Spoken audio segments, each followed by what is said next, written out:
Bismillahirrahmanirrahim. Assalamualaikum warahmatullahi wabarakatuh. Alhamdulillahilladzi alafa baina qulubina fa asbahna bi ni'matihi ikhwana. Alhamdulillahilladzi bi ni'matihi tatimmu shalihat. Asyhadu an la ilaha illallah wahdahu la syarika lah. Wa asyhadu anna Muhammadan abduhu wa rasuluh. Allahumma salli wa sallim wa barik wa an'im ala rasulina wa imamina wa qudwatina wa sayyidina Muhammadin sallallahu alaihi wasallam wa ala alihi wa sahbihi ajma'in. Subhanaka la ilma lana illa ma 'allamtana innaka antal alimul hakim. Allahumma anfa'na bima 'allamtana wa 'allimna ma yanfa'una wa zidna ilman ya 'alim. Amma ba'd, mukminin dan mukminat hafizakumullah, saudariku yang berbahagia yang dirahmati Allah Subhanahu wa taala. Sebelumnya saya mohon maaf sebesar-besarnya karena keterlambatan kehadiran, karena ini langsung dari tempat lain dan sesungguhnya saya hanya singgah untuk sebuah keperluan saja di kampung sini dan qadarullah ketahuan teman-teman. Jadi Pak Mujito yang iseng aja. Pak Mujito ini yang iseng ketahuan, kemudian saya di WA, dan kalau Pak Mujito yang WA saya nggak bisa nolak. Jadi bisa. Alhamdulillah bersyukur bisa berziarah akhawiyah, bisa bersilaturahim seperti ini. Mudah-mudahan Allah lapangkan rezeki kita, Allah panjangkan usia kita dalam keberkahan. Mudah-mudahan Allah jaga kita dari semua macam mara bahaya untuk kita, untuk negeri kita ini, dan mudah-mudahan Allah lapangkan hati muslimin untuk bisa bersatu insyaallah. Sesungguhnya berbahagia dirahmati Allah. Saya juga dipaksa dengan satu judulnya Masjid dan Kejayaan Umat Islam. Oke. Masjid dan kejayaan umat Islam. Ini tema besar, tema sangat amat besar. Kalau nanti saya sampaikan, Bapak Ibu akan tahu bahwa masjid-masjid kita ini harus direvisi ulang. Bukan saya yang merevisi, tapi nanti langsung saya tunjukkan bagaimana Masjid Nabawi di zaman Nabi. Dan dari situ pun kita akan tahu tentang tolok ukur kebangkitan umat.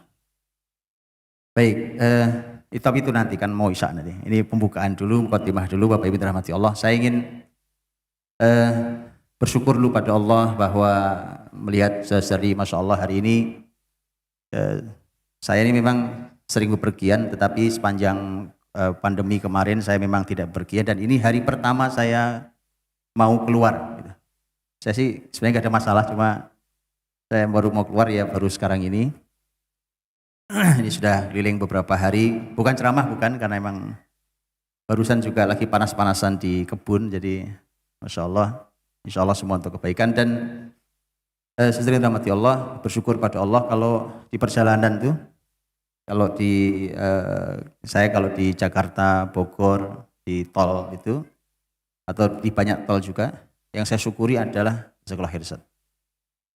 Barakallahu fikum, jazakallahu khairan. Yang saya syukuri adalah itu kalau sudah menjelang masuk waktu sholat, itu tiba-tiba macet di semua rest area. Macet bukan apa-apa, itu saya syukuri betul. Bahkan pemandangan itu rasanya, bahkan saya yang di Jakarta rasanya tidak ada, mungkin belum 5 tahun lalu. Hari ini bersyukur sekali, macetnya itu bukan karena isi bensin, bukan karena pengen makan, tapi pengen sholat. Itu luar biasa. Maka saya sering katakan, sudahlah, siapapun yang mau menghambat kebangkitan Islam, hentikan saja, karena nggak ada gunanya, Pak. Wallahi nggak ada gunanya. Sepanjang masjid ini masih dibuka, tidak ada yang bisa menghambat kebangkitan Islam. Oke, saya ingin sampaikan satu ayat sebelum kita nanti dengarkan azan, karena sekarang sudah jam. Oke, saya ingin mulai dari ayat ini tentang masjid. Allah Subhanahu Wa Taala berfirman di surat Al-Jin ayat 18. A'udzubillahi minasyaitonir rajim. Wa annal masajida lillah fala tad'u ma'allahi ahada. Bahwa kata Allah, masjid itu lillah, milik Allah. Maka jangan kalian beribadah kepada selain Allah. Jangan berbuat kemusyrikan pada Allah. Ini teman-teman rahmati Allah, saya ingin sampaikan 2 poin saja. Ini banyak sekali pelajaran di ayat ini, tapi saya sampaikan 2 hal saja. Pertama adalah kalau Allah sudah deklarasikan bahwa masjid ini lillah, tidak boleh ada yang boleh mengklaim masjid ini punya siapa, punya lembaga mana. Yang mendirikan boleh 1 orang, boleh fulan, boleh alan, boleh bapak siapa, ibu siapa. Tapi begitu berdiri masjid bukan punya Anda. Karena al-masajid lillah wa annal masajida lillah. Gitu ya. Gak apa-apa lembaga-lembaga Islam, Masya Allah, lembaga-lembaga dakwah mendirikan boleh. Tapi kepemilikan bukan milik lembaga itu. Karena Allah menyampaikan wa annal masajida lillah. Sudah ya? Itu kepemilikan masjid. Kalau sudah begitu berarti ini rumah Allah ini, masjid ini berarti ada yang punya. Yang punya Allah. Kalau yang punya Allah, mestinya kita ini taat pada yang punya rumah. Kan gitu, kita punya rumah, saya punya rumah, Bapak Ibu punya rumah. Kita punya aturan di rumah kita, bukan tidak boleh 1 orang pun masuk ke rumah saya melanggar aturan saya. Betul? Apalagi ini rumah Allah SWT. Nah, kita akan buka Allah punya aturan apa dan bagaimana masjid begitu indahnya, begitu gagahnya, merupakan pusaran energi terbesar di muka bumi ini. Jadi itu 1. Wa annal masajida lillah, bahwa ini tidak ada yang punya, Allah yang punya, sehingga aturannya nanyanya harus sama Allah. Bukan nanya pada yang bangun, bukan nanya sama orang yang punya, tidak ada yang punya. Bukan nanya pada lembaga, organisasi, ormas apapun. Tanya sama yang punya adalah Allah. Wa annal masajida lillah. Itu 1. Yang kedua adalah kalau wa annal masajida lillah itu artinya masjid ini pusat persatuan. Pusat persatuan. Kenapa? Gak ada yang punya gitu. Ini yang punya Allah. Kalau yang punya Allah itu artinya siapapun kita punya organisasi macam-macam. Oke, alma mater kita warnanya lain-lain. Kita punya cara berpikir beda-beda. Mungkin kita punya madhab macam-macam. Masuklah ke masjid, di masjid itu wa annal masajida lillah. Kalau lillah punya Allah, semua itu kan harus ditanggalkan. Apa yang harus ditanggalkan? Yang harus ditanggalkan adalah ego. Berbeda itu normal Pak, wajar. Nggak ada yang nggak mungkin berbeda. Justru berbeda itu adalah kekayaan Islam. Perbedaan itu kalau dikemas dengan kemasan ilmu dan kelapangan ukhuwah, maka itu menjadi aset kebesaran Islam dan bangsa ini. Indah loh, indah sekali. Saya kasih contoh sedikit Pak. Saya kasih contoh. Di dalam Islam sejak zaman dahulu, di sebuah negeri itu biasanya oleh pemimpinnya disiapkan para qadhi, para hakim. Karena yang ditegakkan syariat Allah, dan syariat Allah itu dianalisa oleh para ulama yang mengerti cara menganalisa teks dalil, maka kemudian muncullah mengkristal menjadi 4 madhab fikih. Madhab Hanafi, madhab Maliki, Syafi'i, dan Hambali. Di sebuah negeri biasanya ada dominasi madhab. Biasanya. Tapi ada beberapa negeri yang madhab itu merata. Contohnya adalah wilayah pertengahan, wilayah Mesir, masuk ke wilayah Syam. Dari dulu sampai sekarang, itu di sana berbagai macam madhab ada. Artinya mereka ada dalam posisi yang nyaris sejajar, nyaris sama. Itu kekayaan Islam. Oke? Yang menarik di wilayah seperti itu adalah kalau seorang hakim ini orang tahu bahwa hakim Syekh Fulan ini memutuskan dengan madhab Hanafi. Umpamanya datang seorang punya masalah, kemudian dia datang kepada hakim, Pak Hakim, saya begini.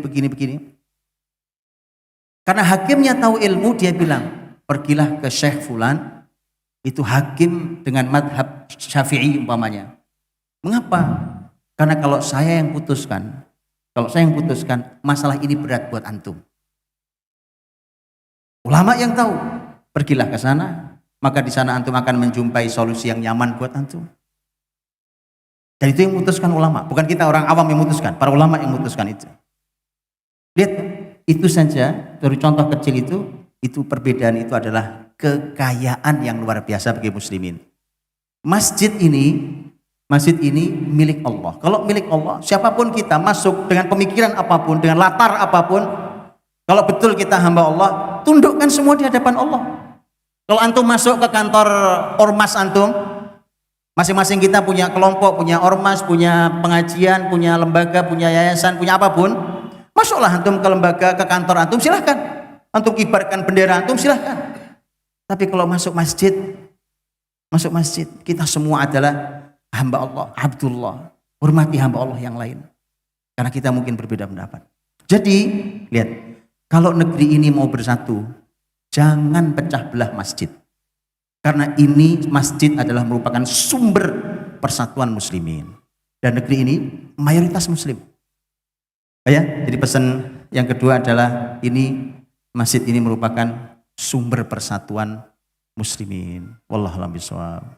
Barakallahu fikum. Saya cukupkan nanti insyaallah kita sembah. Wallahu a'lam bishawab. Assalamualaikum warahmatullahi wabarakatuh.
Allahu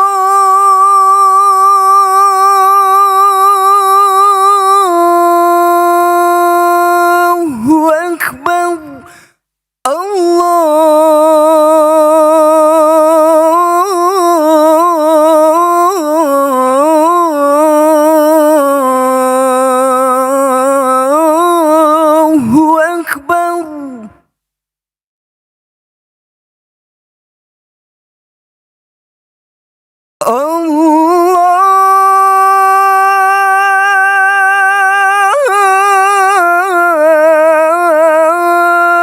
Allahu Akbar.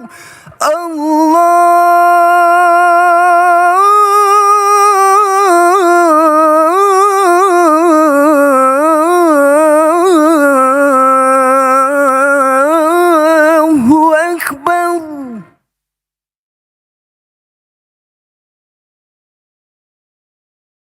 أشهد أن لا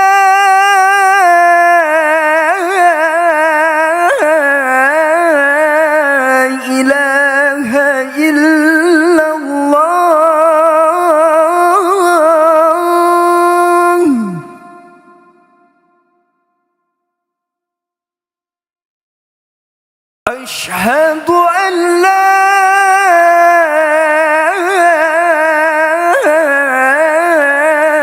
إله إلا الله.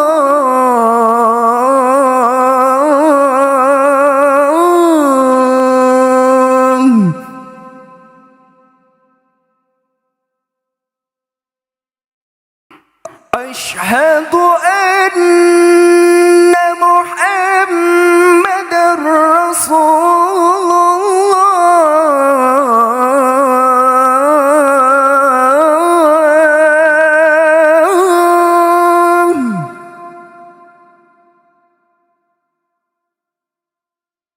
أشهد أن محمد رسول الله.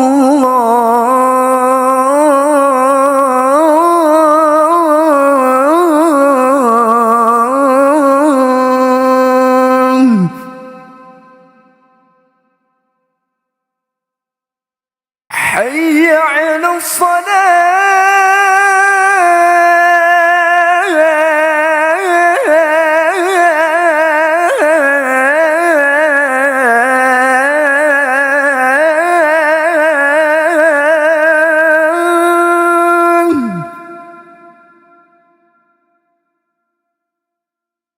حي على الصلاة.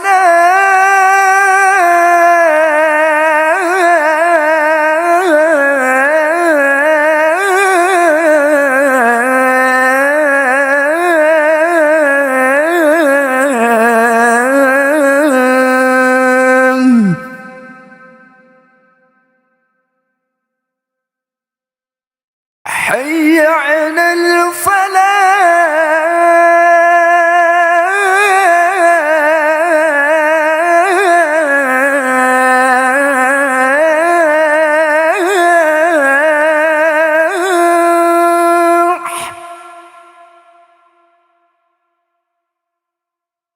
حي على الفلاح.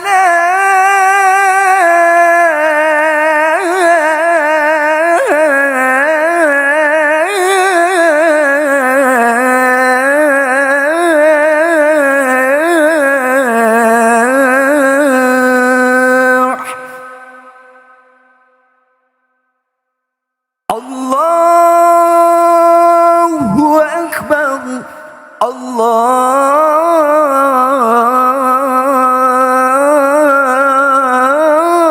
الله أكبر.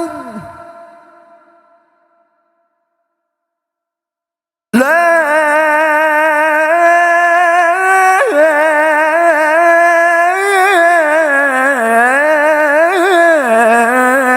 إله إلا الله.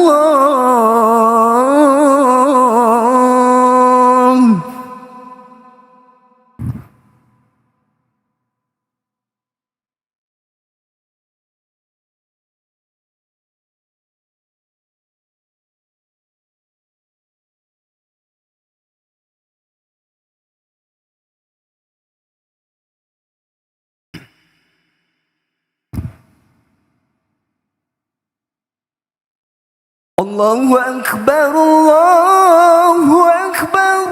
أشهد أن لا إله إلا الله.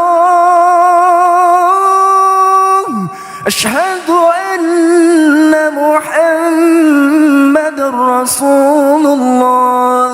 حي على الصلاة. حي على الفلاح. قد قامت الصلاة. قد قامت الصلاة. الله أكبر. الله أكبر. لا إله إلا الله. لا إله إلا الله محمد رسول الله. Sawu sufufakum fa inna taswiyatas sufufi min tamamis shalah. Lurus dan rapat.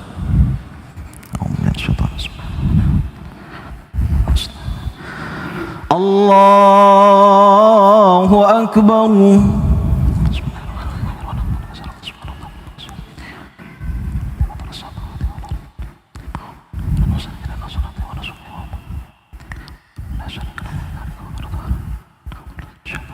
Bismillahirrahmanirrahim.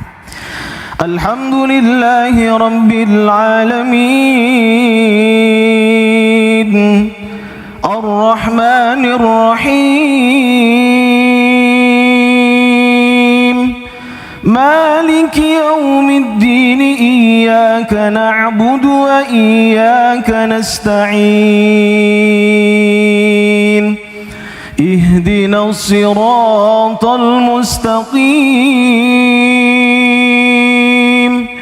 Siratal ladzina an'amta 'alaihim, ghairil maghdubi 'alaihim waladdallin.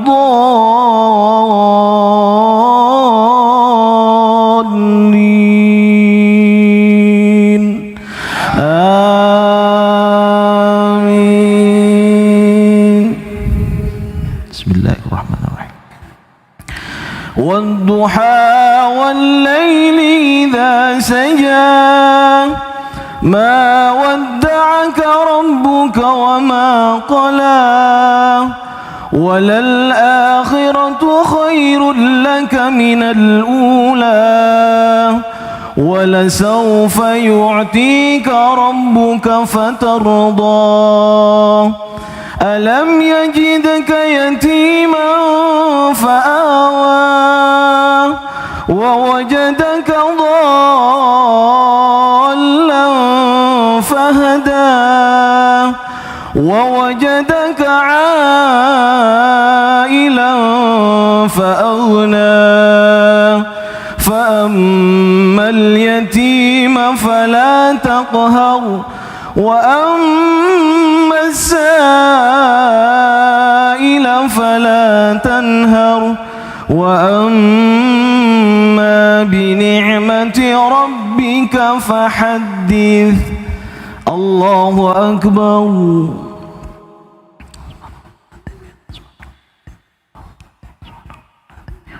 Sami'a Allahu liman hamidah. Rabbana wa lakal. Allahu akbar.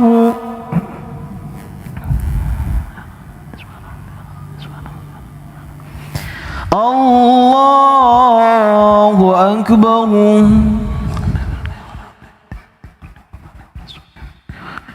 Allahu akbar.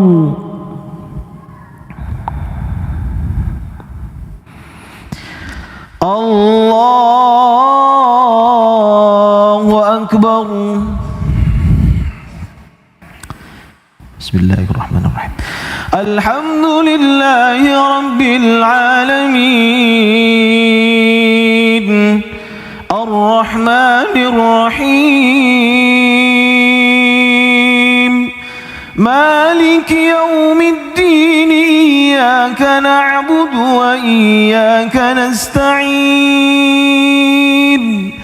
Ihdina as-siratal mustaqim, siratal ladzina an'amta 'alaihim, ghairil maghdubi 'alaihim waladdallin.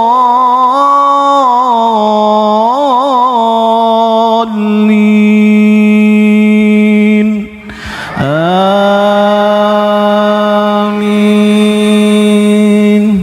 Bismillahirrahmanirrahim. Qul ya ayyuhal kafirun, la a'budu ma ta'budun, wa la antum 'abiduna ma a'bud, wa la ana 'abidun ma 'abadtum, wa la antum 'abiduna ma a'bud, lakum dinukum waliyadin. Allahu akbar.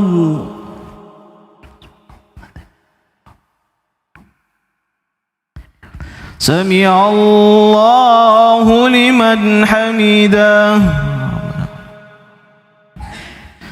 Allahu akbar.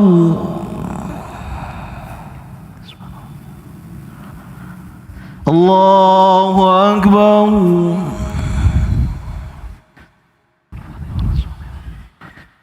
Allahu Akbar.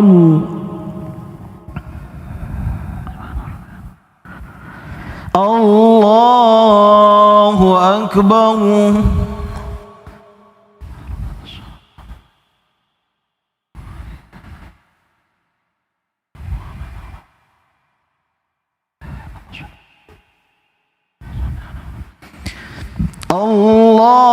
Allahu Akbar. Alhamdulillah.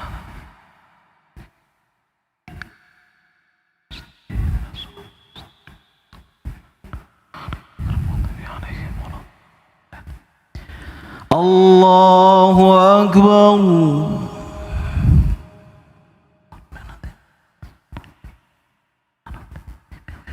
Sami Allahu liman hamidah.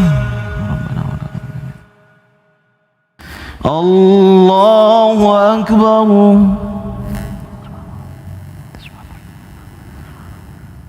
Allahu Akbar.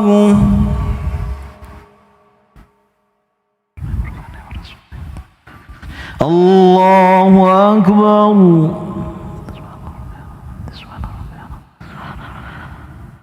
Allahu Akbar. Bismillahirrahmanirrahim.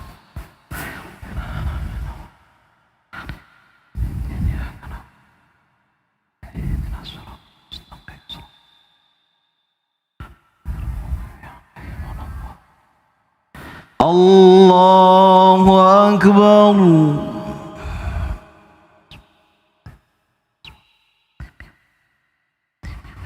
Sami Allahu liman hamidah.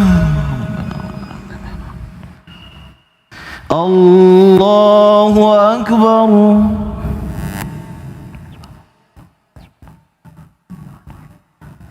Allahu Akbar.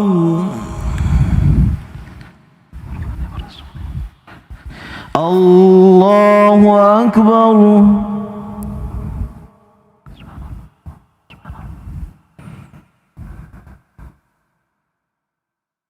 Allahu Akbar.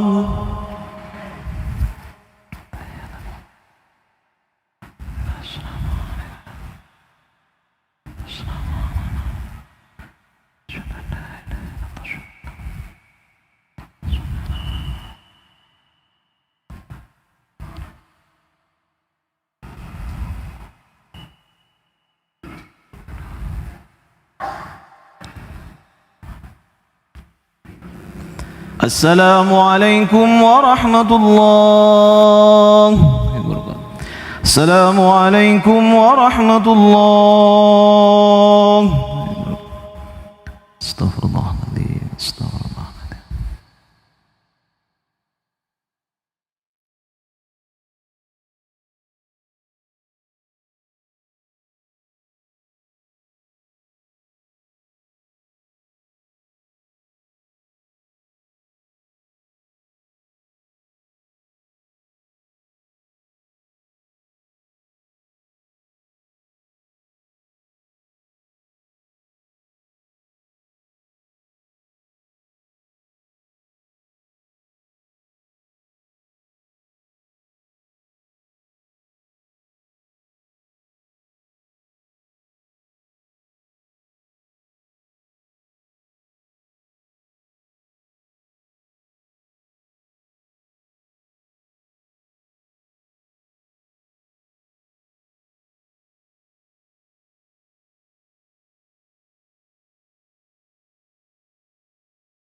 Bapak Ibu jamaah rahimakumullah, marilah kita ikuti kajian pada malam hari ini sesi yang kedua bersama Ustadz Budi Azhari LC.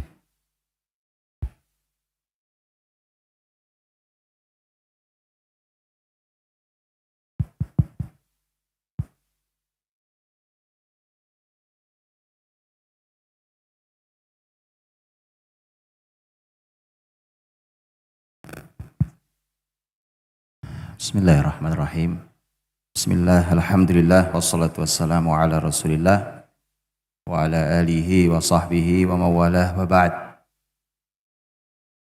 Alhamdulillah, Bapak Ibu yang rahmati Allah subhanahu wa ta'ala, saudara-saudariku yang berbahagia, sudah selesai kita jalankan bersama salat Isya berjamaah. Semoga menjadi amal soleh kita semuanya. Semoga Allah terima. Dan siapa yang baik sholatnya maka akan baik seluruh amalnya, insyaallah. Baik, Bapak Ibu rahmati Allah. Tadi sudah kita buka dengan satu ayat, ya, pesan yang sangat jelas dan mohon tidak dilupakan pesan ini dan jadikan dia sebagai ruh siapapun kita yang memakmurkan masjid Allah. Wa annal masajida lillah. Ya. Baik, saya dirahmati Allah, makanya saya ingin tambah sedikit tentang tema persatuan tadi itu. Karena itulah maka kalau Bapak Ibu ingin melihat umat ini muslimin ini mau bangkit atau tidak bangkit, caranya lihatnya di masjid. Bagaimana cara melihatnya? Cara melihatnya salah satu tolok ukurnya adalah tema wa andal masajida lillah yang melahirkan persatuan muslimin. Kalau justru masjid adalah sumber pertikaian, maka umat ini masih jauh dari kebangkitan. Umat ini masih harus koreksi diri. Kalau justru masjid adalah sumber pertikaian. Beda pendapat, bikin masjid baru. Ya, yang begini-begini ini tidak ada yang bisa dilakukan terhadap kemakmuran umat ini. Dan untuk itulah maka lihatlah itu. Bapak Ibu dirahmati Allah, di skala yang besar, di level yang besar, muslimin itu pernah kehilangan kiblat pertamanya, yaitu Masjid Al-Quds, Masjid Al-Aqsa. Bukan kali ini saja, saya tidak bicara tentang abad ini. Dahulu muslimin kehilangan, yang kemudian dibebaskan oleh Salahuddin Al-Ayyubi yang Bapak Ibu semua tahu. Salahuddin Al-Ayyubi yang mengambil alih kembali Masjid Al-Aqsa tahun 583 Hijriah. Abad 6 Hijriah. Itu sebelum muslimin kehilangan Al-Quds. Sebelum kehilangan Al-Quds. Muslimin ada di dalam pertikaian yang sangat buruk. Saya ceritakan ini bukan untuk ditiru ya. Tapi sebagai sebuah kehati-hatian, jangan terjadi di masjid yang indah ini. Jangan terjadi di masjid manapun dan di musola-musola kita. Kalau ada tolong diingatkan. Tolong diingatkan. Sebelum, kalau ingin tahu tentang keadaan, bagaimana keadaan muslimin saat muslimin kehilangan kiblat pertamanya yang nanti dikembalikan oleh Salahuddin Al-Ayyubi rahimahullah ta'ala, keadaan muslimin itu berpecah belah luar biasa. Ini saya ceritakan tapi nggak enak sebenarnya. Bahkan gara-gara perbedaan pandangan, perbedaan madhab, perbedaan pemikiran, sampai ada korban jiwa di dalam masjid saat itu. Sampai korban jiwa. Sebenarnya saya juga nggak enak nih, tapi memang ini harus diceritakan. Supaya jangan kejadian. Karena begitu kejadian, muslimin akan kehilangan kebesarannya. Muslimin akan kehilangan kehormatannya. Jangan pernah terjadi. Begitu ada bibit pertikaian, segera dihentikan, didialogkan yang baik. Ya, ketika ada masalah dengan masjid lain, musola lain, segera didialogkan dengan baik. Ini tempat persatuan, punya Allah. Kalau betul punya Allah, terus kita berantem atas nama apa? Saya nggak ngerti alasan apa kita berantem kalau kita semua punya kesadaran sama, wa annal masajida lillah. Itu saya dirahmati Allah, perbedaan pendapat, berantem itu sampai ada korban jiwa, meninggal. Dan muslimin habis itu.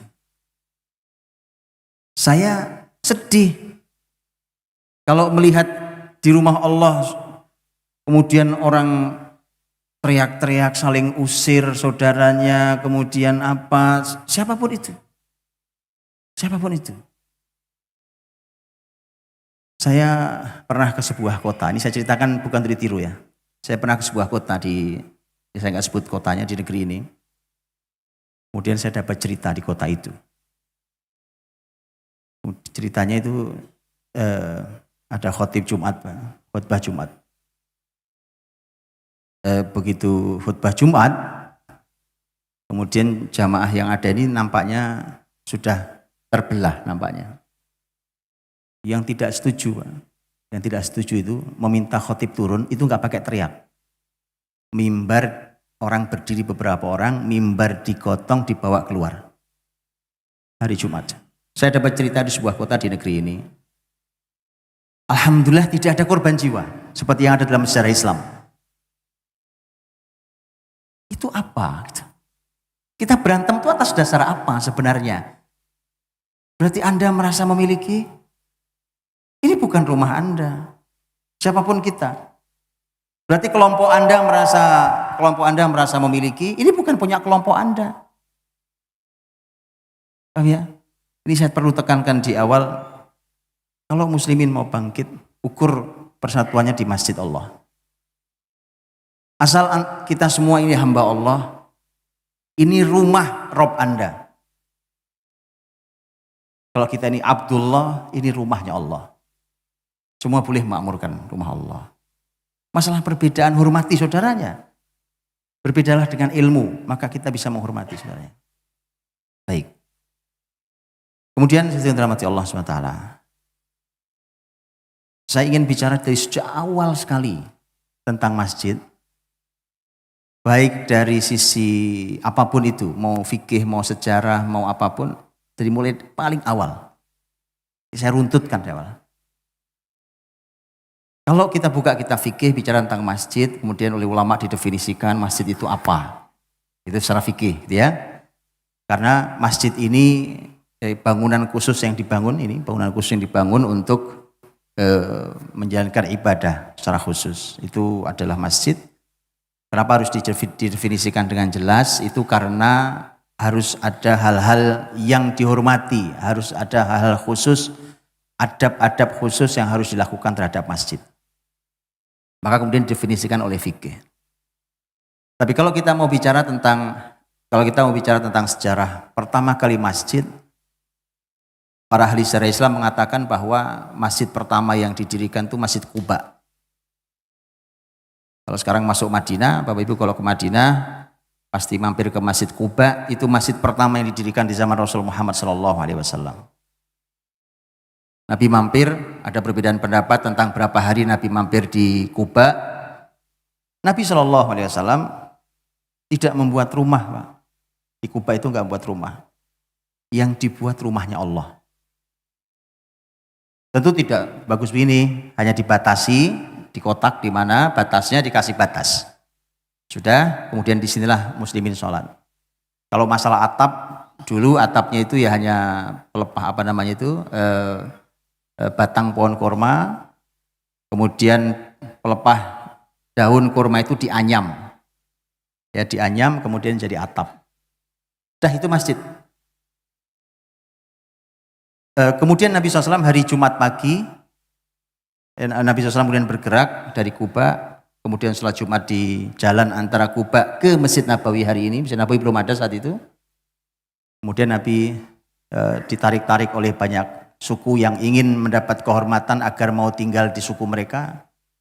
sebagaimana riwayat yang terkenal dalam Sirah Nabawiyah, ontanya Nabi ditarik-tarik dan Nabi mengatakan da'uha fa innaha ma'murah, biarkan ontanya jalan sendiri, onta ini ada yang merintah, nanti dia berhenti sendiri, biarin aja.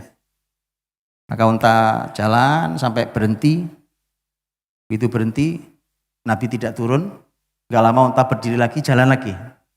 Begitu jalan, muter balik, berhenti di tempat yang sama. Kemudian Nabi turun, Nabi turunkan barang bawaannya diterima oleh sahabat mulia yang rumahnya tidak jauh dari tanah itu, yaitu Abu Ayyub Al-Ansari radhiyallahu anhu, sahabat asli Madinah yang Nabi nginep di rumah beliau sampai Nabi punya rumah sederhana. Oke, Nabi bangun masjid di situ. Nabi bertanya sebelum bangun masjid, ini tanah siapa? Tanah ini milik 2 anak yatim Rasulullah di kota ini. Kata Nabi, siapa walinya? Saya mau beli tanahnya. Maka kemudian Nabi membangun di tempat itu, dibersihkan, dirapikan, segala macam dibangun. Dibangun itu kalau pakai ukuran meter, Masjid Nabawi pertama kali itu kurang lebih ukurannya sekitar 30-an meter kali 30-an meter. Sekitar 30 kali 30 meter. Itu ukuran pertama kali. Kurang lebih 30 meter. Ada 3 pintu. Nabi buat 3 pintu. Dahulu pertama kali Nabi masuk Madinah, kiblatnya ngadepnya ke utara, itu ke Masjidil Aqsa. 17 atau 18 bulan dalam riwayat. Kemudian turun firman Allah dalam surat Al-Baqarah. Allah SWT berfirman, qad nara taqalluba wajhika fis sama falanwalliyannaka qiblatan tardaha fawalli wajhaka syatral masjidil haram. Allah tahu, wahai Muhammad, kamu suka bolak-balik lihat ke langit. Nabi Muhammad minta pindah kiblat, bolak-balik lihat ke langit. Maka sekarang kata Allah, pindahkan kiblat ini ke tempat yang kamu sukai, maka pindahkan kiblatmu ke Masjidil Haram. Maka Nabi berputar, berbalik kiblatnya ke arah selatan. Karena Al-Aqsa kalau dari Madinah ngadepnya ke utara, kalau dari Madinah ngadep ke Ka'bah, ke Mekah itu ngadepnya ke selatan. Maka kemudian arah kiblatnya dipindah. Yang tadinya di bagian belakang, ya kalau arah kiblat bagian belakang adalah pintu, maka ditutup pintunya. Kemudian pintunya dipindahkan ke yang tadinya adalah mihrab. Kebayang ya, pintunya 3. Nanti Bapak Ibu browsing lah di internet ya kan guru kita sekarang internet itu, jadi browsing lah internet, sudah banyak itu. Tapi saya ingin jelaskan lebih pada bukan hanya gambaran tapi fungsi, supaya itu nanti menjadi ruh kita dalam membangun masjid kita. Maka itu kemudian dibangun oleh Nabi.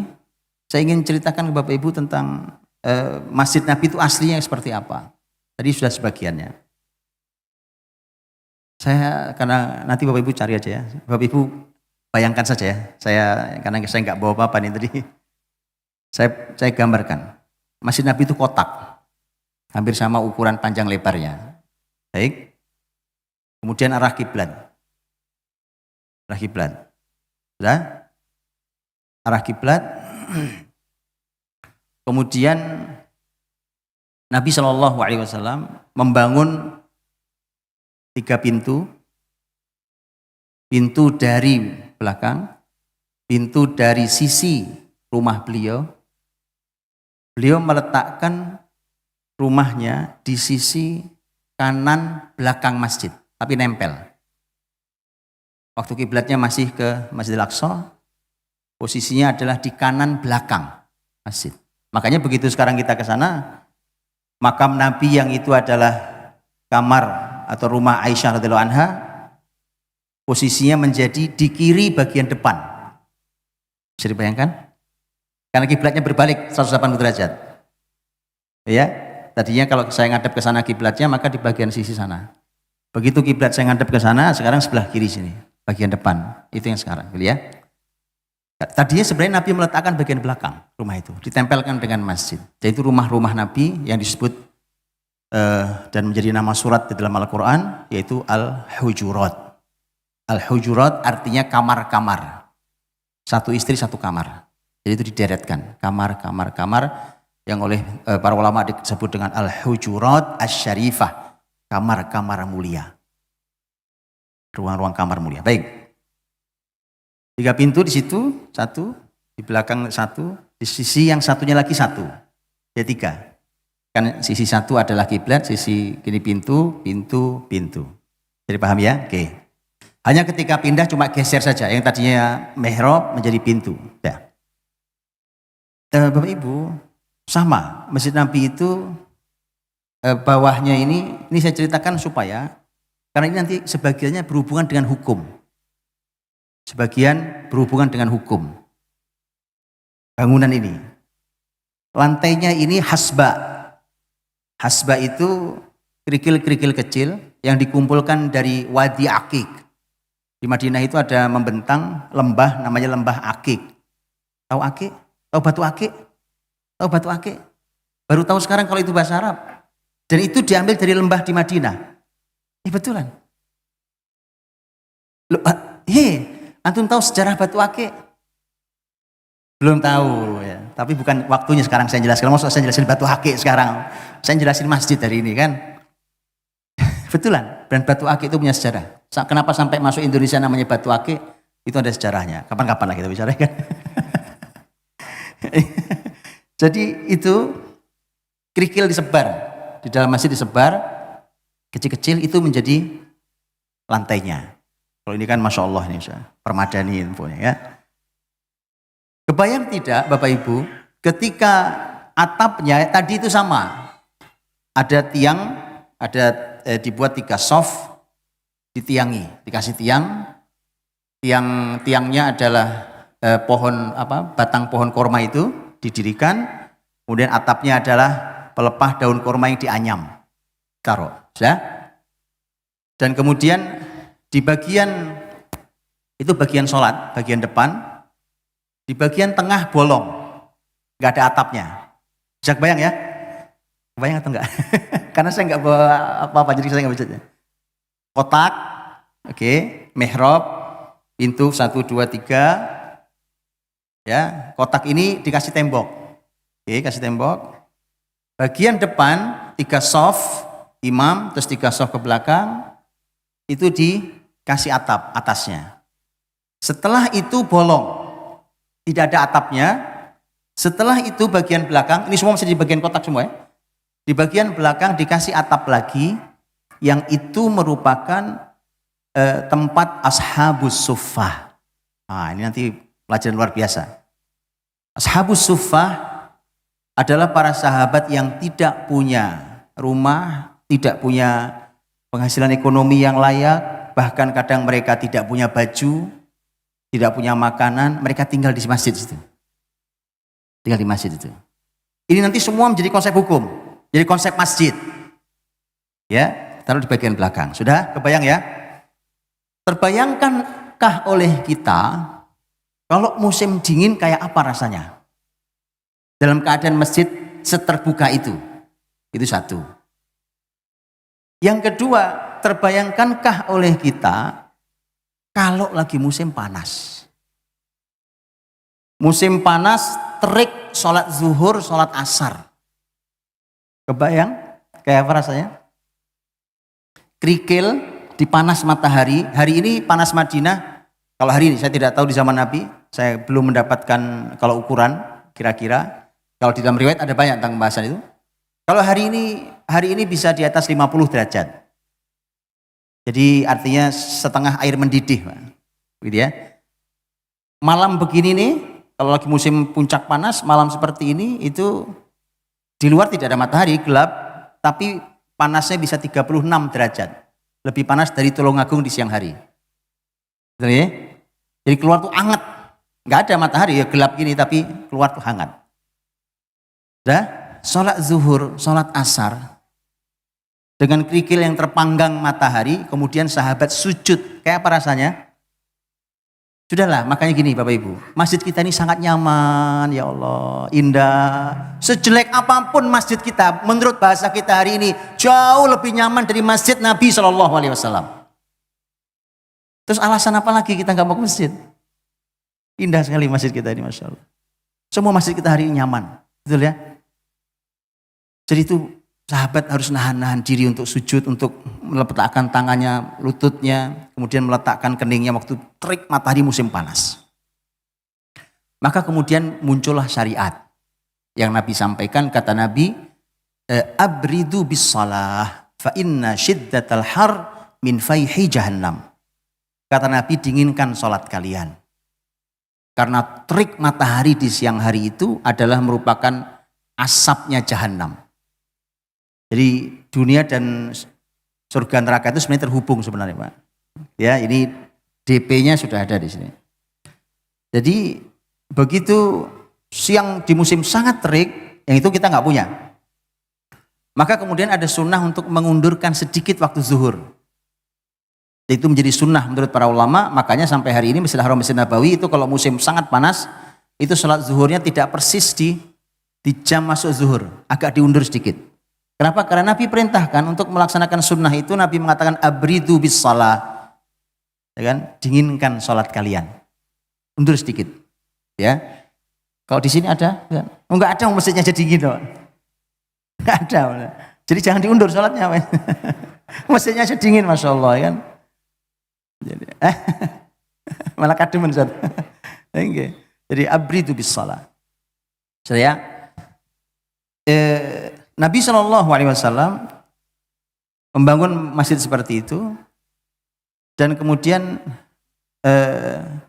setelah masjid itu jadi, dan perlu diketahui Bapak Ibu, Nabi masuk ke Kuba yang dibangun masjid. Nabi masuk ke sekitar Masjid Nabawi yang dibangun pertama masjid. Dan perhatikan, Nabi membangun masjidnya lebih dulu dan lebih indah dari rumahnya. Bagaimana kita?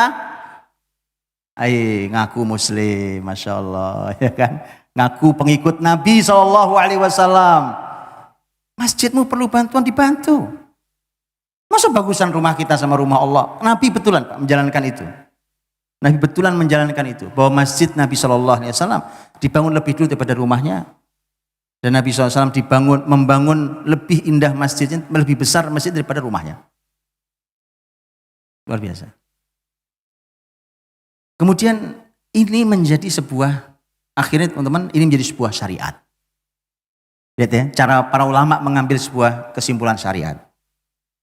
Dimanapun muslimin masuk, ke negeri manapun muslimin masuk, yang pertama akan dibangun oleh pemimpin muslim adalah masjid. Bukan rumah panglima. Masjid. Bahkan bukan rumah ustadznya. Betul kan? Bukan rumah ustadznya. Dan itulah yang dibangun muslim, dimanapun muslimin masuk. Maka ketika para pemimpin Islam dahulu membangun rumah besar, istana-istana besar, maka mereka bangun masjidnya lebih besar lagi. Maka itu bisa kita lihat di berbagai kota-kota peradaban Islam yang sampai hari ini masjid-masjid itu masih kokoh berdiri. Dimanapun itu. Di semua daratan yang ada di muka bumi ini, dan masih terus dibangun, dan masih bisa kita lihat sisa dari pembangunan masjid yang sebagian masih berfungsi, sebagian sudah beralih fungsi. Dan itu dulu adalah merupakan pusat-pusat peradaban Islam. Baik, jadi muslimin masuk, itu yang diurusi duluan. Ini sebenarnya pembahasan serius. Kita ini masuk di negeri manapun, cek dulu masjidnya. Bukan hanya bangunan, cek aktivitas masjidnya. Lihat, kalau antum jadi pemimpin, cek masjidmu dulu. Cek masjidnya dulu. Ya, jangan malah kemudian mengurusi yang lain, masjid tidak diurusi. Kalau kita ingin betul sebuah peradaban dan kemajuan, maka contoh dari Nabi dan contoh di semua pemimpin Islam di seluruh penjuru negeri itu mengurusi dan melihat masjid terlebih dahulu sebelum melihat yang lain. Jadi itu Nabi SAW. Begitu Nabi membangun masjidnya, kemudian setelah itu aktivitas masjid Nabi SAW. Yang itu juga lagi-lagi menjadi inspirasi besar buat kita semua. Dan itu nanti dilakukan oleh muslim di sepanjang peradaban muslimin. Hanya beda skalanya. Kalau tadi ukurannya sekitar hanya 30 kali 30, ya kemudian setelah itu menjadi masjid besar-besar. Ya, masjid besar di Damaskus umpamanya di masa dinasti Bani Umayyah, atau masjid besar, Masjid Raya Cordoba, atau yang ada di Spanyol di zaman Andalusia dan seterusnya besar-besar. Apalagi di wilayah Baghdad yang itu di masa dinasti Bani Abbas, ya, wilayah-wilayah besar dinasti di Turki Utsmani. Bagaimana kita sampai hari ini kita masih bisa melihat masjid-masjid besar di Turki sampai hari ini dengan kemegahannya. Hanya beda skala besarnya, sehingga nanti itu akan menentukan beda besarnya masjid menentukan juga atau ditentukan juga oleh aktivitas kebesaran muslimin.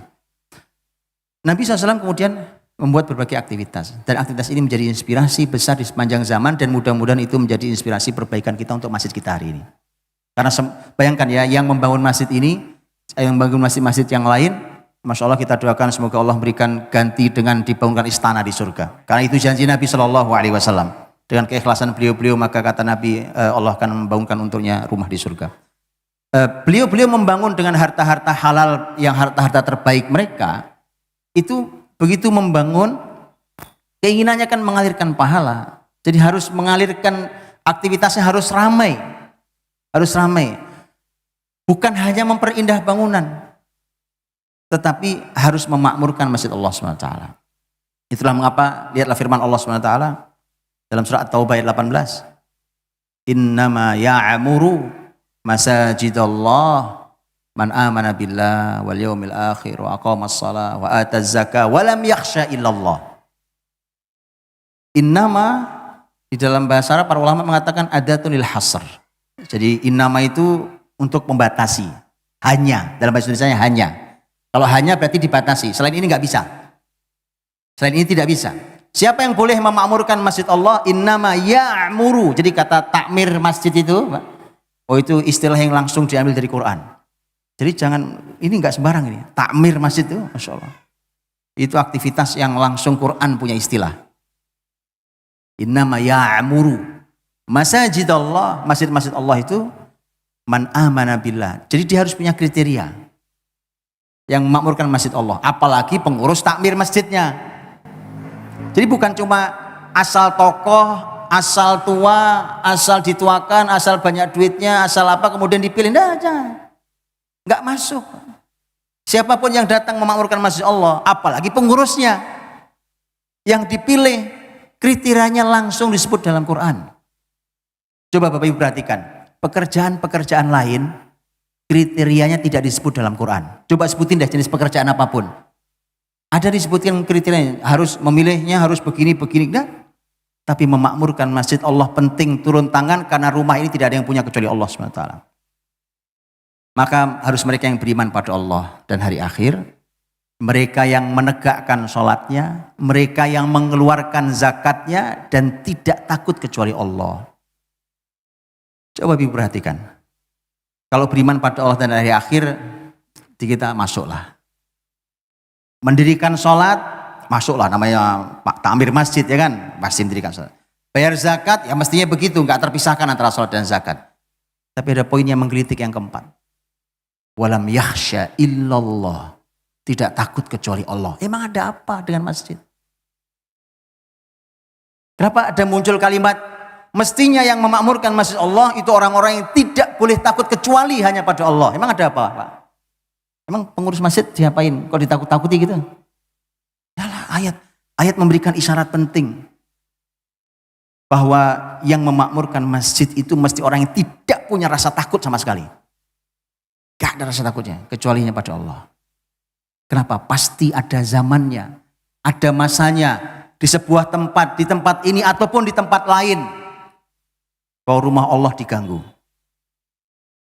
Alhamdulillah di negeri ini kita bebas. Di masjid-masjid kita beribadah dengan sangat nyaman.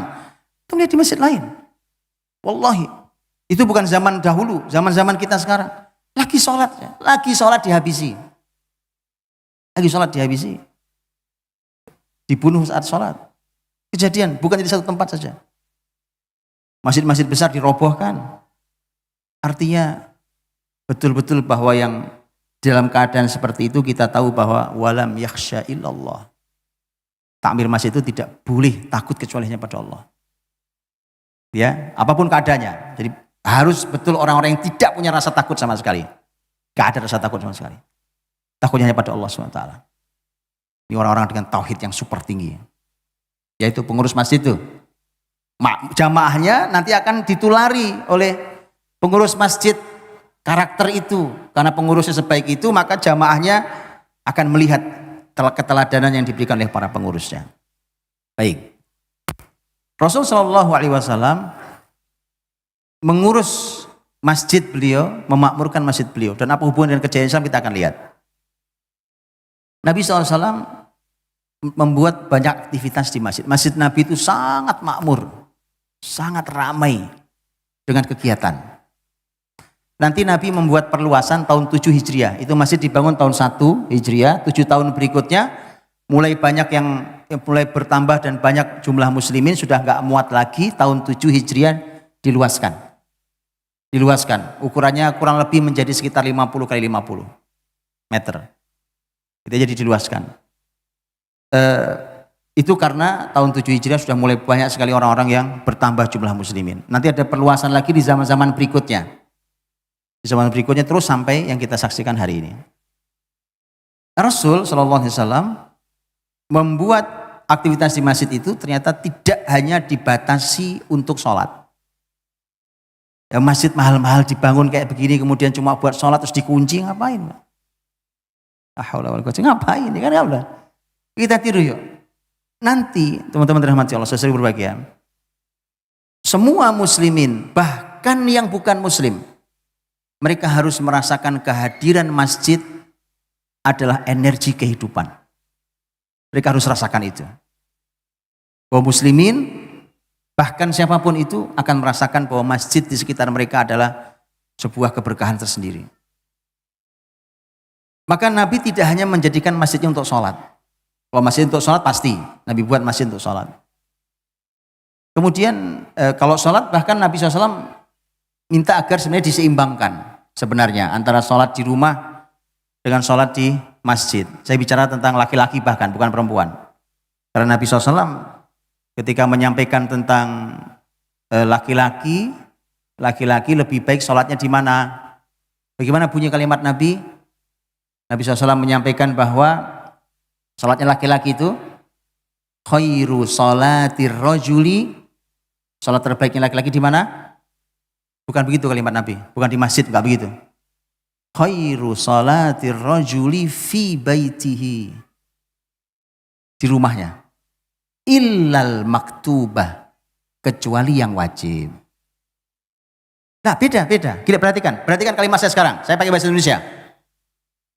Tempat sholat terbaik laki-laki adalah di masjid. Itu satu kalimat. Perhatikan kalimat kedua. Ini kalimat Rasul langsung tadi. Sholat terbaik laki-laki adalah di rumahnya.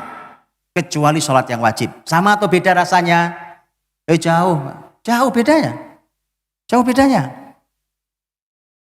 bedanya. Bisa ngerasakan apa enggak? Saya ulang bahasa Indonesia. Di bahasa Indonesia loh ini. Bukan bahasa lain loh. Masa enggak tahu bahasa Indonesia? Sholat terbaik laki-laki di masjid. Kalau ini kalimat Rasul bukan itu. Sholat terbaik laki-laki di rumahnya. Kecuali yang wajib. Bisa dirasakan bedanya? Dirasa-rasa lah ya. Dirasa-rasa sendirilah. Kayak apa rasanya itu. Berbeda. Karena di sana ada perintah untuk menyeimbangkan. Bahkan Nabi SAW menyampaikan dalam riwayat yang lain. Nabi meminta agar jadikanlah sebagian sholat kalian wahai laki-laki di rumah. Artinya apa? Yang sunnah. Sholat yang sunnah. Makanya para ulama mengatakan sholat sunnah itu sepanjang bukan sholat sunnah yang berhubungan dengan masjid. Kayak tahiyatul masjid kan berarti masuk masjid baru sholat. Ya kan? Tapi sholat sunnah yang lain. Para ulama mengatakan lebih baik di rumahnya. Secara umum kaidahnya lebih baik di rumahnya. Ya, kecuali takut kehilangan jamaah. Takut kehilangan jamaah yang masih sholat ini, baru dia sholatnya di sini. Ya, kalau bisa dibikin kesepakatan di masjid-masjid, umpamanya satu area masjid, dia mengcover sekian banyak rumah paling jauh, kalau jalan kaki berapa menit? Oke, kalau gitu kita buat antara azan ke qomat sekian menit, supaya yang mereka sempat sholat di rumah, sholat sunnahnya, kemudian jalan kaki dan tidak ketinggalan jamaah di masjid. Kan indah banget. Itu luar biasa. Penyaturan tuh, ya kan? Ini luar biasa. Baik. Jadi itu, dan Nabi SAW meminta para kaum laki-laki itu ke masjid. Di masjidlah tempat kalau laki-laki untuk sholat-sholat yang wajib. Mereka sholat di masjid, laki-laki dan seterusnya. Saya, Bapak Ibu dirahmati Allah, saya merasakan betul bahwa hidup di kota besar yang hidup itu sendiri-sendiri, saya sangat merasakan betul bahwa bersyukur orang-orang itu punya masjid, membangun masjid. Kenapa?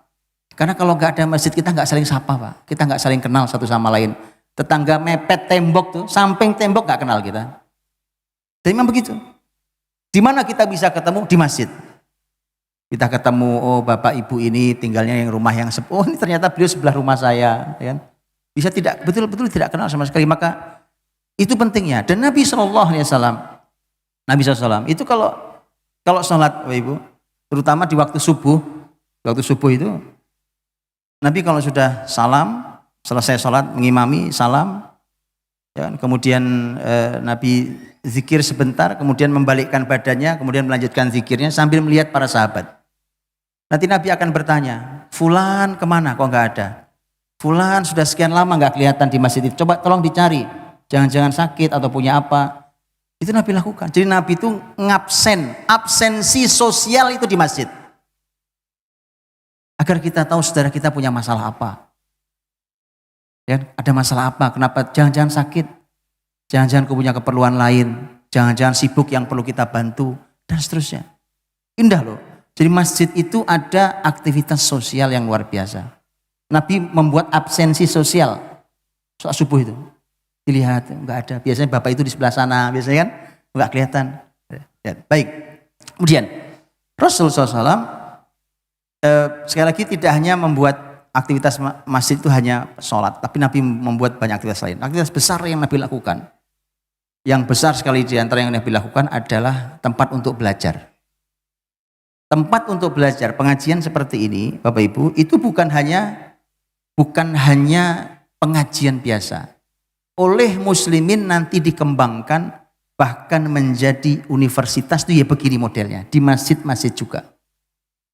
Oke. Nabi SAW dahulu beliau kalau ngajar sahabat itu waktu yang paling panjang. Nabi ngajar paling panjang itu waktu duha. Karena Nabi sholat subuh di masjid duduk sampai syuruk. Begitu syuruk, Nabi SAW pulang ke rumah. Kalau Nabi tidak puasa, Nabi nyari sarapan di rumah salah satu istrinya. Kemudian setelah itu Nabi keliling ke rumah istri-istrinya. Oke, setelah selesai, Nabi balik ke masjid. Balik ke masjid itu sudah masuk waktu duha. Disitulah sahabat yang tidak ada kesibukan kumpul ngaji sama Nabi sampai menjelang zuhur. Sampai Nabi istirahat qailulah zuhur. Itulah waktu paling panjang Nabi ngaji dengan sahabat. Oke. Setelah itu oleh muslimin, dia tidak hanya untuk pengajian ini kan, kalau bahasa kita namanya pengajian ini kan pendidikan informal gitu ya benar ya. Muslimin membangun peradaban ilmunya itu dari masjid, Pak.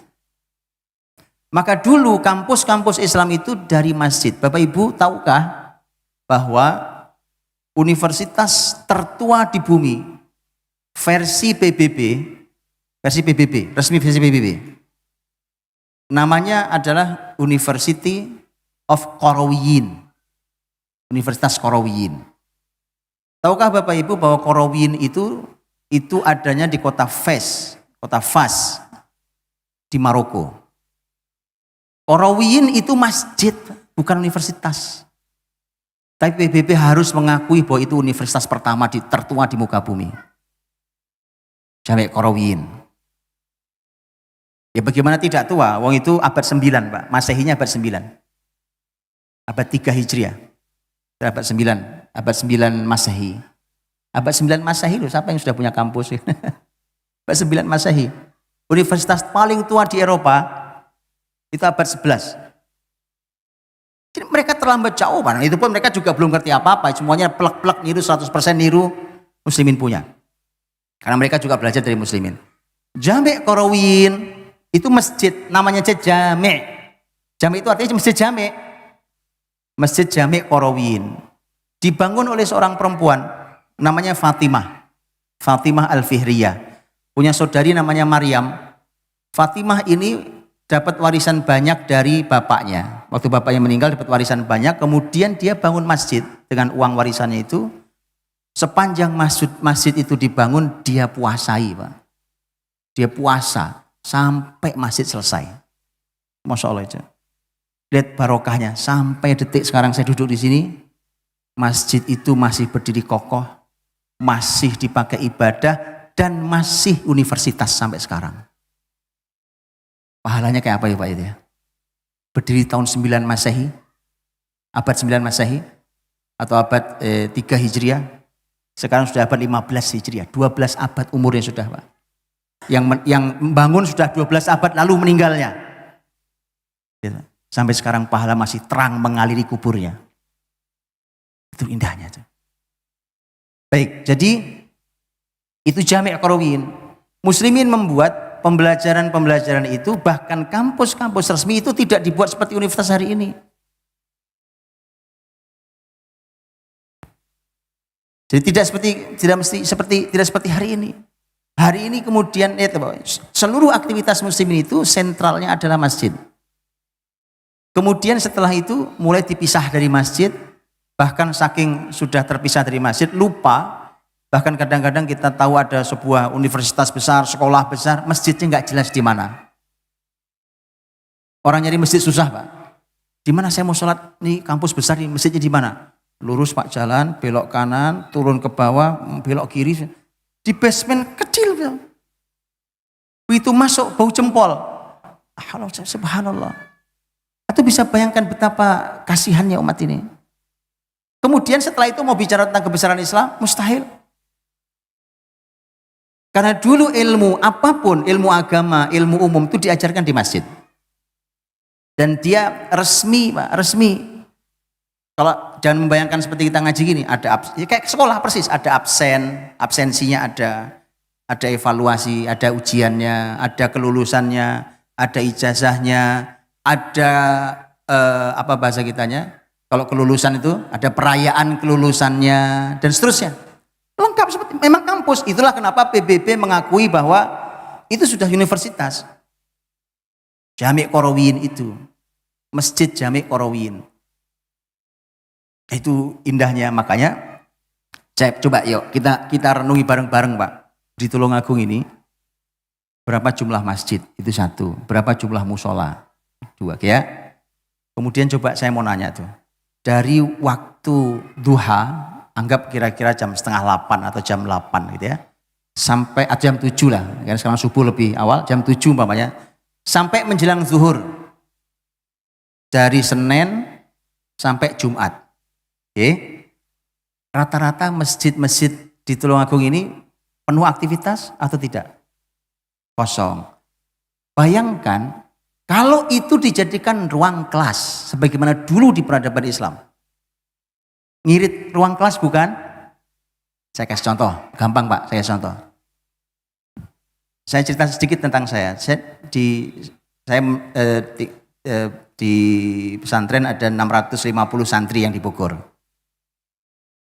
650 santri belajar tiap hari sebagaimana pesantren, sebagaimana ilmu agama, ilmu umum diajarkan. Bapak Ibu tahu 650 santri itu tidak ada satupun ruang kelasnya.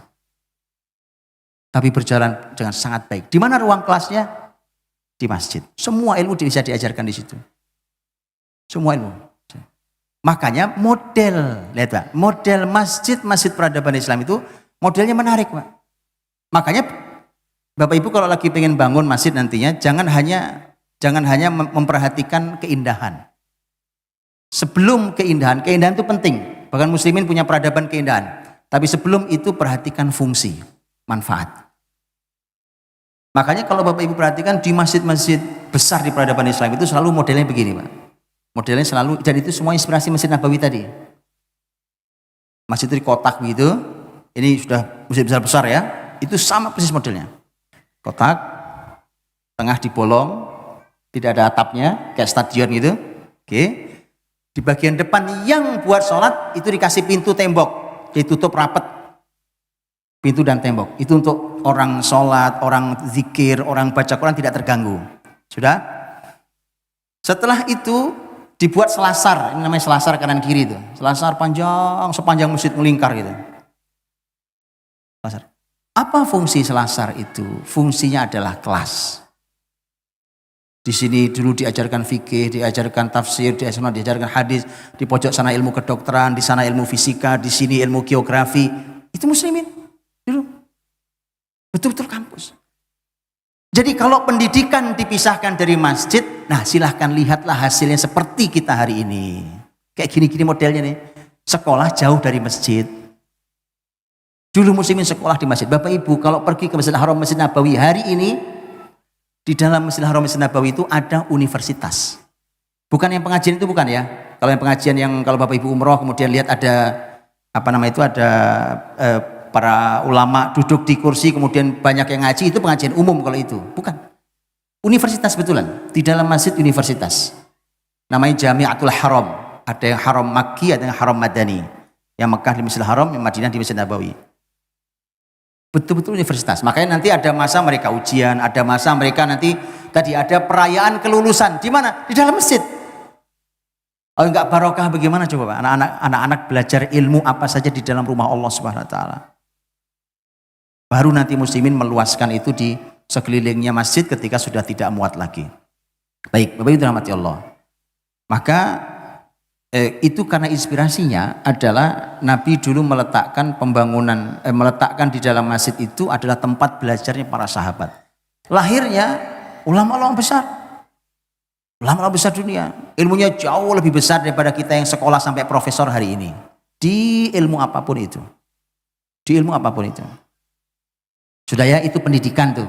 Kebayang tidak kalau masjid-masjid di Tulungagung yang kosong waktu duha, Senin sampai Sabtu, atau Senin sampai Minggu, mungkin Sabtu Minggu banyak acara kali ya, Senin sampai Jumat deh. Bayangkan kalau itu dipakai kelas oleh sekolah terdekat. Kebayang nggak? Indahnya, nggak perlu kelas juga, nggak perlu ini itu misalnya. Hari ini kita habiskan uang masyarakat hanya untuk bangun fasilitas pendidikan. Yang itu kadang-kadang kita tidak tahu tentang kemanfaatannya. Baiklah, kemudian Rasulullah SAW juga menjadikan masjid itu aktivitas apa saja di masjid.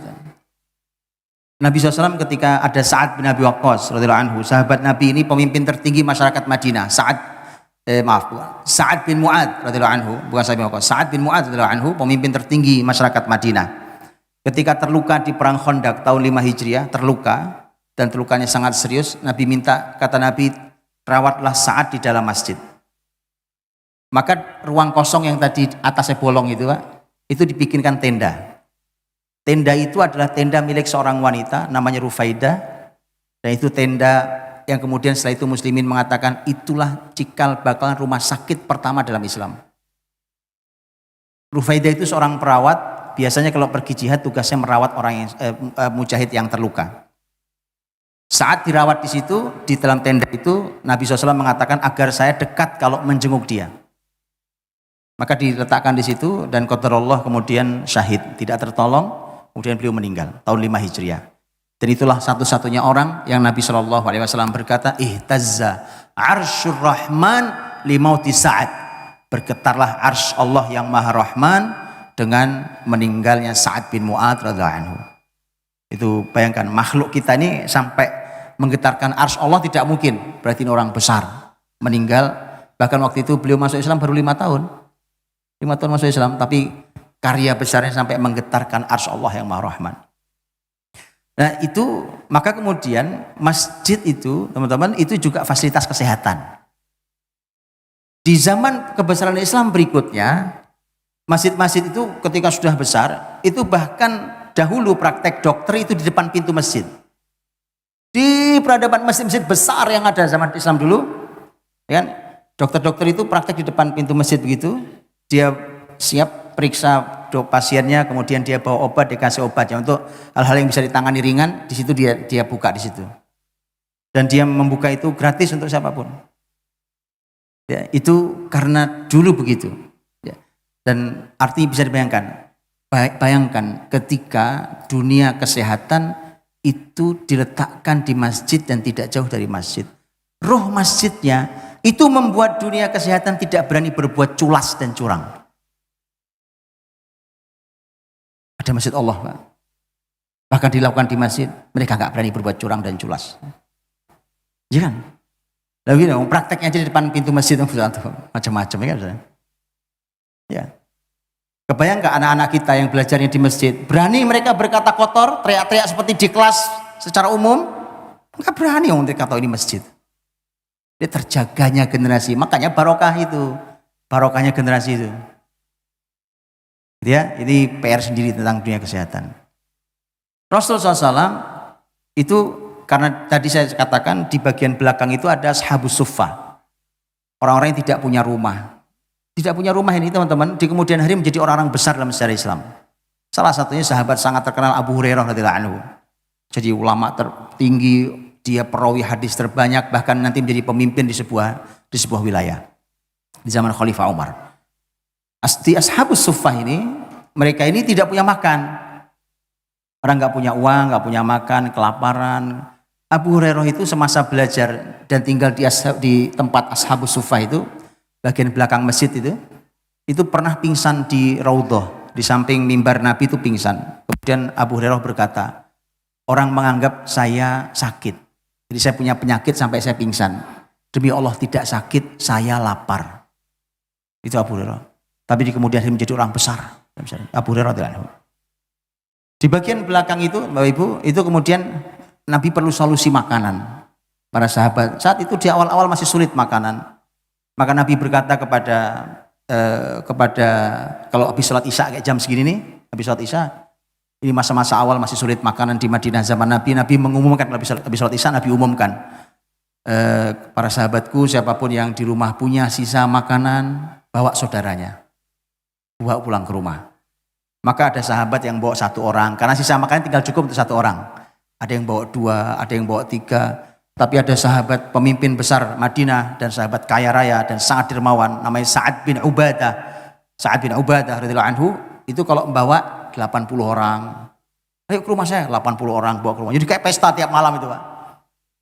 Itu solusi. Kemudian Nabi berkata kepada para pemilik kebun kurma. Ya kata Nabi, berikan sebagian kurma kalian di sini. Makanya kemudian digantungkan di pintu-pintu masjid itu, digantungkan kurma itu, Pak. Apa namanya itu? Tangkainya itu. Kurma itu digantung di masjid. Siapapun yang keluar masuk masjid boleh mengambilnya. Dan itu kemudian menjadi inspirasi untuk masjid. Di Indonesia saya lihat belum biasa. Belum terbiasa di Indonesia. Tapi kalau Bapak Ibu ke negara-negara Arab itu sudah sangat biasa.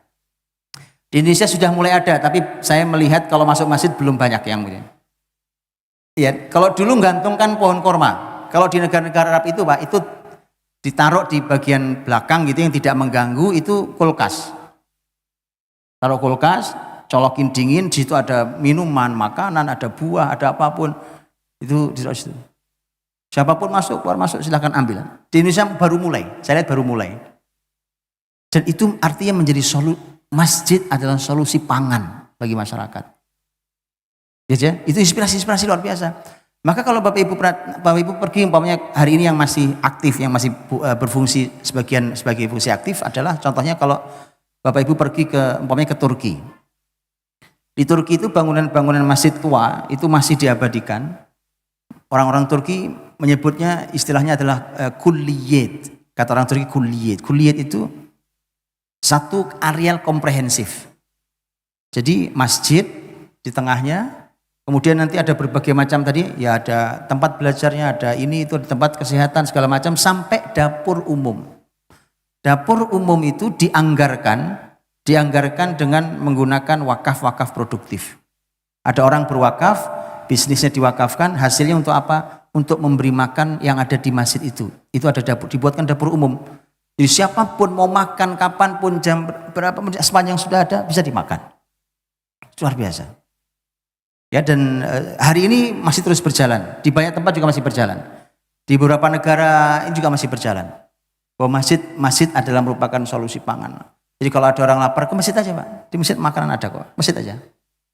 Antum bayangkan betapa nanti hati orang terpaut oleh masjid karena semua masalah dia solusinya di masjid. Masalah pendidikan ke masjid, masalah kesehatan ke masjid, masalah perut ke masjid dan seterusnya.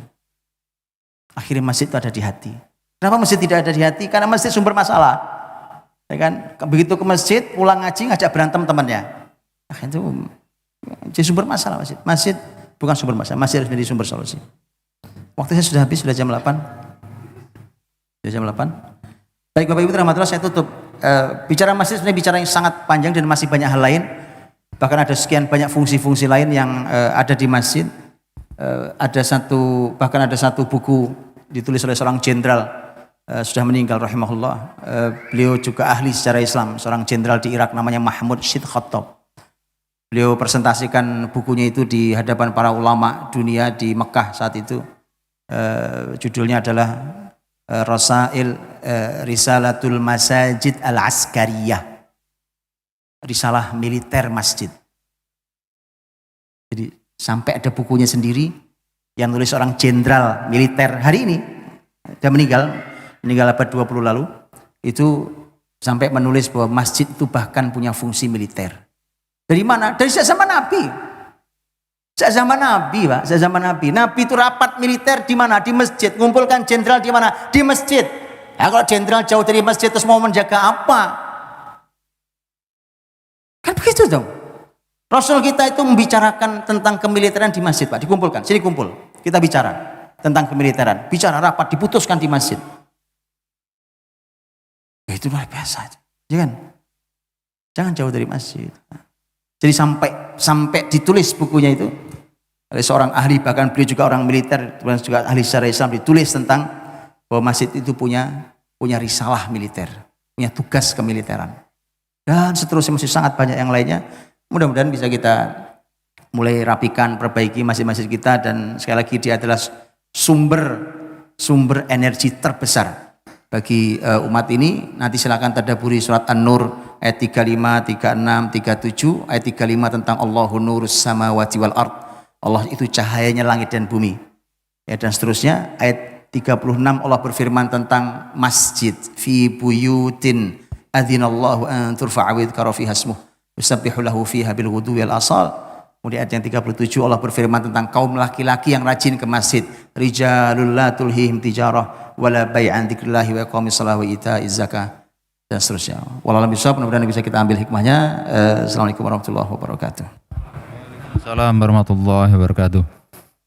Syukran, jazakallah khairan hasirah Ustadz Budi Azhari. Terima kasih kami sampaikan kepada para jamaah sekalian telah mengikuti kajian pada malam hari ini dengan tertib dan khidmat. Mudah-mudahan menjadikan amal bagi kita semua, dan ilmu yang kita dapatkan kita bisa aplikasikan dalam kehidupan sehari-hari. Ada kurang lebihnya mohon maaf, dan apabila bapak-bapak dan ibu-ibu menghendaki untuk kondur, kami himbau untuk